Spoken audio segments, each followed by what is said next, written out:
এর আগের ভিডিওটাতে আমি শুধুমাত্র রান্না দেখিয়েছিলাম, অনেক কিছু তুলে ধরতে পারিনি। তাই এই ভিডিওটাতে আমি কিছু কিছু সুন্দর ছোট ছোট মুহূর্ত তুলে ধরলাম আপনাদের সামনে। কারণ বাড়ির বড়রা হয়তো বেশিরভাগ কাজটাই করেছে, কিন্তু আমিও অল্প অল্প কাজে কিন্তু হেল্প করেছিলাম। আর কাজ করার মাঝেই যা একটু আধটু ভিডিও করে নেওয়া।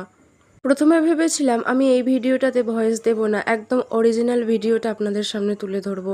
কিন্তু সত্যি বলতে ক্যামেরার পেছনে এতটাই হাসাহাসি হয়েছে, শুনলে মনে হবে এটা কি যাত্রাপালা হচ্ছে নাকি।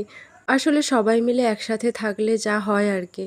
সমস্ত কিছু আয়োজন করে সবাইকে খেতে দিতে দিতে আমাদের প্রায় সেদিন বিকেল গড়িয়ে গিয়েছিল। আর যে রান্নাগুলো আমি তুলে ধরতে পারিনি সেই রান্নাগুলো কিন্তু এখানে অ্যাড আছে। সময়ের মূল্য কিন্তু অনেক বেশি, তাই ছোট ছোট মুহূর্তগুলোকে যতটা সম্ভব উপভোগ করে নেওয়াই ভালো।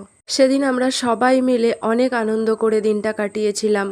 অনেক কাজের মাঝে এই ছোট ছোট পাওয়াগুলো অনেকটা শান্তি এনে দেয়। ভিডিওটি কেমন লাগলো অবশ্যই একটি কমেন্টের মাধ্যমে জানাবেন, আর একটা লাইক করে দেবেন, আর যদি ভালো লাগে অবশ্যই একটা শেয়ার করে দেবেন।